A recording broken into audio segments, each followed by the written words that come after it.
Rory. Daren, 2 series defeats then, and we get to get off the board on this tour. Is it disappointing that you haven't been able to live one so far? Yeah, very disappointing. You know, the way we played in 2024, we were all looking forward to 2025, especially the contest we've had over the last 2 years against England, even though it's been at home.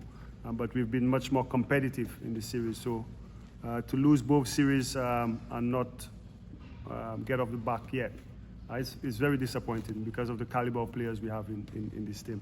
Did you think you had enough runs at halfway today?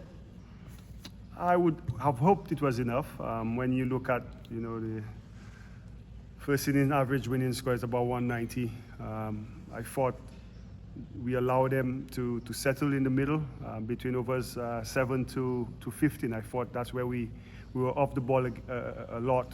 You know, obviously the way Rovman, Jason, and Shepherd played the last 5 overs, that was just superb.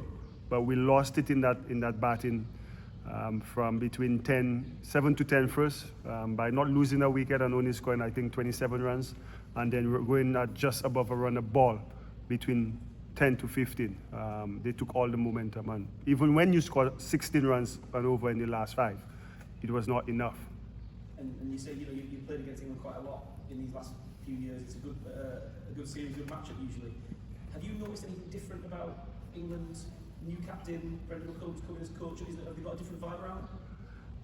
I think it's easier to captain when you have guys executing plans. You know, you want whatever plans you have in store, that the bowlers, you know, at least try to go out.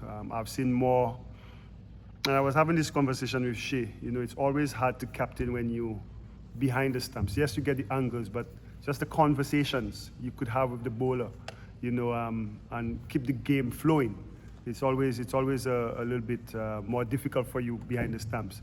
But with that said, you know, Brandon always played by taking the game on, you know, and you know, T20, what you've seen now is constant, you know, coming at you. Our bowlers can't really settle. So, but with that said, I think for us as a group is to be able to withstand pressure and then when we're on top, being able to sustain that pressure. And, you know, 55 in the power play, you expect, you know, to go at least 8 runs and over the next 8 or 9 overs. We were not able to do that. Can I ask about Akil Hussain? I mean, when did you know that he was going to be available?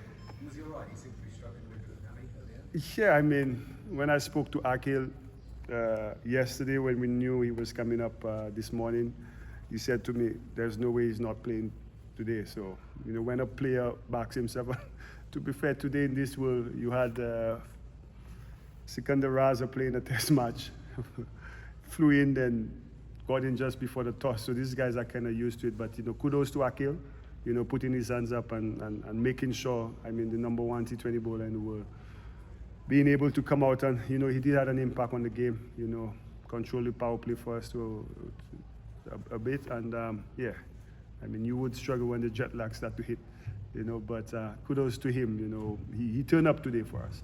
That's all it is, though. He's all right, really. Yeah, he's all right. You know, maybe a bit of stiffness. I mean, an 8-hour flight from the Caribbean straight to a game, you know, that's not ideal, but it shows, you know, his commitment, you know, and willingness in a crucial game of the series to contribute to his team, and that he did. He ended up at 7:30 then. I think, yeah, 7:30, 8 o'clock. You know, drove to the hotel, got probably an hour or 2, and he was ready to go.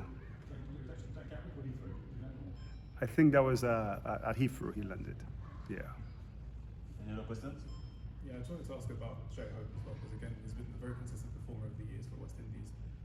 What is it he's really brought to the team since being captain, and it's been a few years now as well, but he seems to be the one continuous bright spot for West Indies squad in elite level batsmen. Yeah, he brings his leadership through performance as well. Like you said, he's been very consistent, very calm under pressure. You wouldn't know by the expression on his face. My job as a coach is to help him be as tactical as possible. But like I said earlier, your team is as good as what you have, you know, and I mean, his players got to back him as well, and you know, when you get a chance to execute, it's all key. You know, it's a word I've used throughout when I was player and now I'm coach. You know, you gotta execute well in order to win cricket games, and we've done that in patches, and patches that are not long enough to apply pressure on England. And with the game on Tuesday as well, we're expecting a couple of rotations in the starting 11 as well. Well, you know, we got a World Cup, I think in February, in March, in Sri Lanka and India. You got to see what you have. You have some guys, you don't know if they're going to make it to the World Cup and stuff like that. So yeah, well, I try to be fair to all my guys in that rotation. But yeah, you know, we did a lot. But yeah, we'll see how the guys, when you drive up to Southampton, how they turn up. You know, whose body is good, and I mean, they got some guys who, our openers have not given us the stats that we want. You got Brandon King on the bench. You have Shimran, who's not played a game. So yeah, we'll have a chat about it and see what's the best combination for the conditions up in Hampshire. Any other questions? All right. Thank you, guys. Thank you.